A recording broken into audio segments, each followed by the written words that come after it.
खुलुमबाय जोंनि बर' हारिनि मानगोनां जोंनि बर' हारिनि आदै मादैमोन आरो लोगोसे आदा बाजै फंबाय बिनानावमोन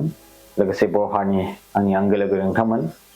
आं मिस्टर प्रकाश नार्जारी आरो लोगोसे नोंथांमोना नायदों YouTube channel BM setup channel दिनै 31 डिसेम्बर 2024 दिनैनि दिना लास्ट डे अफ द इयार 2024 मायथाइनि बे बोसोरनि जोबथा दिन आरो दिनै आरो गाबोन 1 जानुवारि 2025 नि बिराद पिकनिक जानो थांदों मानसिफोरा गोबां जासावदों गोबां एन्जय खालामदों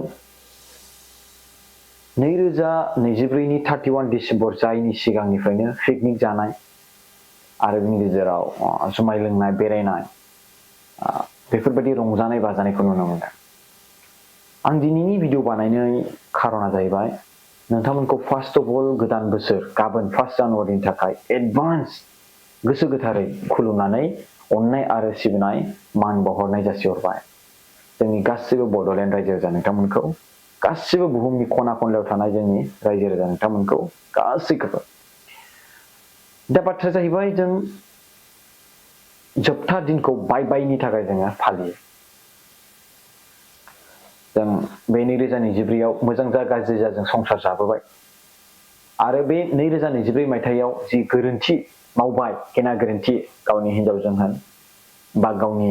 लोगोफोरजों नांलायफ्लांबाय गावनि न'खरनि सोद्रोमाफोरजों नांलायफ्लांबाय गावनि बिमा बिफाजों नांलायफ्लांबाय गावनि फिसालाखौ बुफ्लांबाय रायफ्लांबाय गाज्रि बुंफ्लांबाय न'खराव जे मिसआन्डारस्टेन्डिं जानाय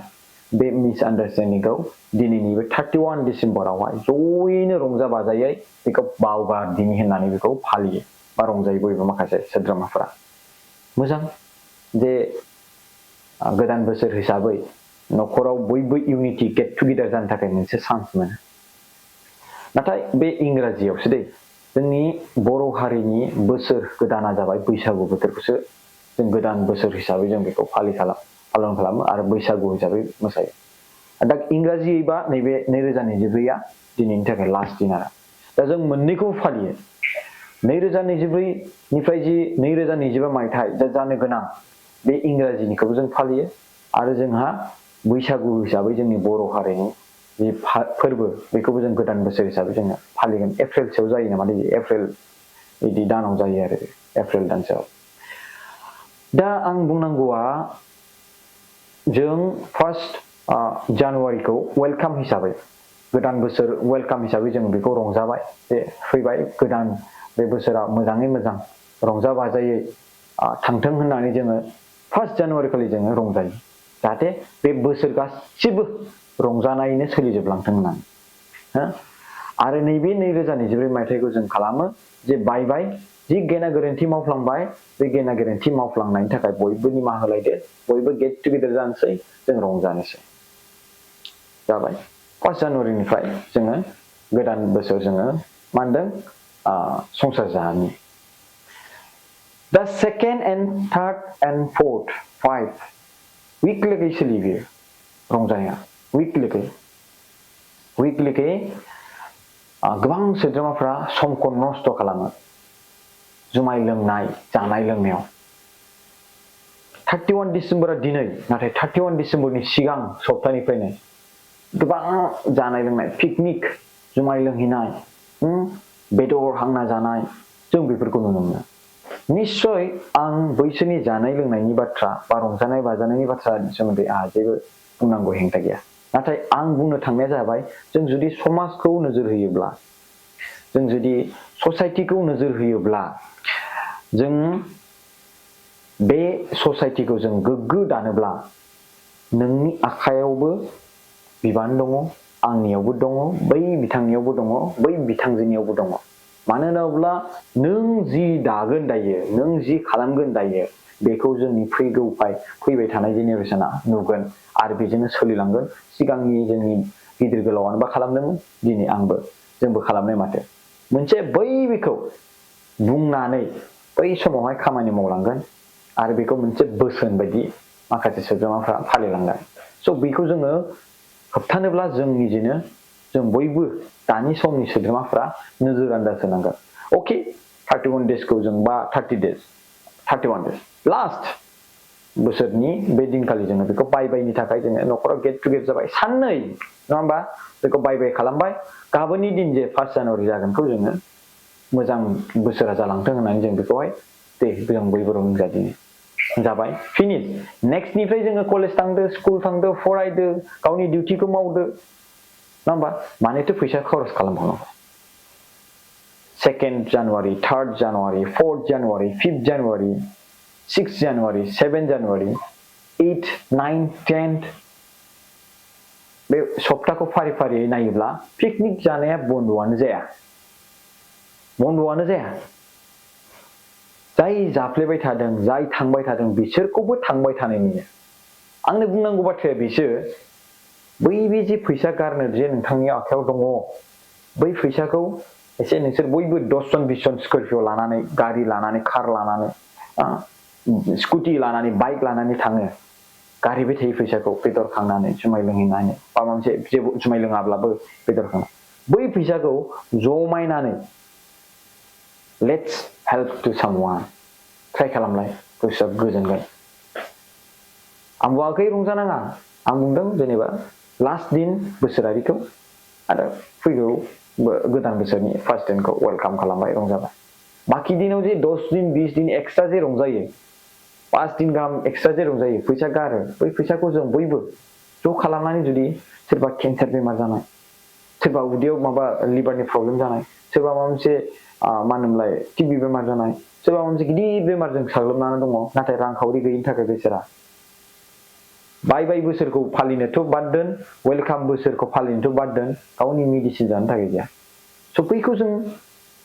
एसे जों बयबो सरकार हाख'यैखौ जों मदद खालामदिनि नामा जों जुदि बै बेयाव बेदर सेरसे जोङो 400 गाहाम केजि 500 केजि गाहामखौ बायथ'वालासिनो हाजारनि जुमाय बथलखौ जों बायथ'वालासिनो जोङो माखासे सोद्रोमाखौ मदद खालामनि नामा होननानै जों जुदि खालामोब्ला निश्चय समाजाव गोग्गो थासारि फैगोन आरो नैबे जेनेरेसन सुबुंफ्रा बैखौ बोसोन हिसाबै खालामो जे जों गावजों गाव हेल्प होलायनांगौ होननानै नंगौना नङा मानगोनां रायजो राजा नोंथां आंनि बुंनाया गोरोन्थिबो जानो हागौ नाथाय बे उन्दै बैसोआव जि आं बुजिनो मोनदों बे सर्ट समायाव आं जि बुजिनो मोनदों बे बुजिनाय बाथ्राखौसो आं नोंथांनि सिगाङावहाय बुंना होदों खिन्थु खायसे सुबुंफ्रा बेफोरबायदि एक्सप्लेनेसन आरो बुंनायफोरखौ दुगामारा होननानै बुंनो हागौ खायसे सोद्रोमाफ्रा आंजों समान जानाय सोरबा सासे सोद्रोमाफ्रा बुजिस'नो हायि जानो हागौ दा बिसोरनो आंखौ आंनिनो समान मानसि बियो बेलाय मा बुजिनो रोंनो मा बोसोन होनो बिदिबो बुंनो थानो हागौ दै मानगोनां रायजो राजा नोंथां नाथाय बुजिनाय आरो मा होनदों केरियार दानाय गोबां आन्थोरफोर थायो सोलोंथाइ लानाय गोबां आन्थोरफोर थायो संसार जानाय गोबां आन्थोरफोर थायो गावबागाव बियाबाव गावबागाव डिफरेन्ट आयदा थायो स' आं दिनै नैबे समाव नैबे सिटुएसनाव आंहा बुजिनो मोनदों स' बै बुजिनो मोननायखौ आं नोंथांनि सिगाङावहाय बुंदों दिनै बै बे बाथ्राया गोरोन्थि नङा जे बै बे माखासे जि गारनो गोनां थाखा बेखौ बासायनानै सोरबा न'खराव मदद होनाया मोजांसो स' आसा खालामो नोंथांमोनहा बे भिडिअखौ बुजिबाय आरो नोंथांमोनखौ आसा खालामो बे भिडिअखौ नोंथांमोना शेयार खालामना होबानो जाबाय जुदि नोंथांमोना इन्ट्रेस्ट दङब्ला जे बे बाथ्रा बुंनाया बयनिसिमबो गोसारजोबनांगौ जाहाथे सोरबा न'खर साखाथियावनो दङ बेमारि नाथाय आंनाव थाखा गैया नाथाय आं पिकनिक जानो थाखाय थाखा 100 बाबो हैनो हायो 500 बाबो हैनो हायो 1000 बाबो हैनो हायो नाथाय आं बेखौहाय प्रकाश नार्जारी बुंनाय बायदि जों बयबो जि पिकनिक जानो थांनाय बेयाव आं खेबसे बुंनाय नायनि नामा बेयाव सासे बेमारि दङ आं बेखौ एसे बुंनि आरो बेनि गेजेराव बेखौ मदद खालामनो हागोन नामा बेबायदि खेबसे बुंलायो नामा स' जाहाथे जब्स जानायनि हेपि निउ इयार एडभान्सलि गाबोननि थाखाय आरो थेंक इउ स' माच मानगोनां जोंनि बर' हारिनि रायजो राजा नोंथांमोन जे नोंथांमोनहा गोदान बोसोराव गाजा गोमजायै रंजाबानो जाबाय पिकनिकफ्राव जुदि जानो थाङोब्ला 31 नि बे डिसेम्बरावहाय जाय मानसिया जुमाय लोङा बै ड्राइभारखौ लांफा जाहाथे पुलिसफ्रा नोंसोरखौ बारा डिस्टार्ब खालामनो हायिनि आरो नोंथांमोननि जि लाइफ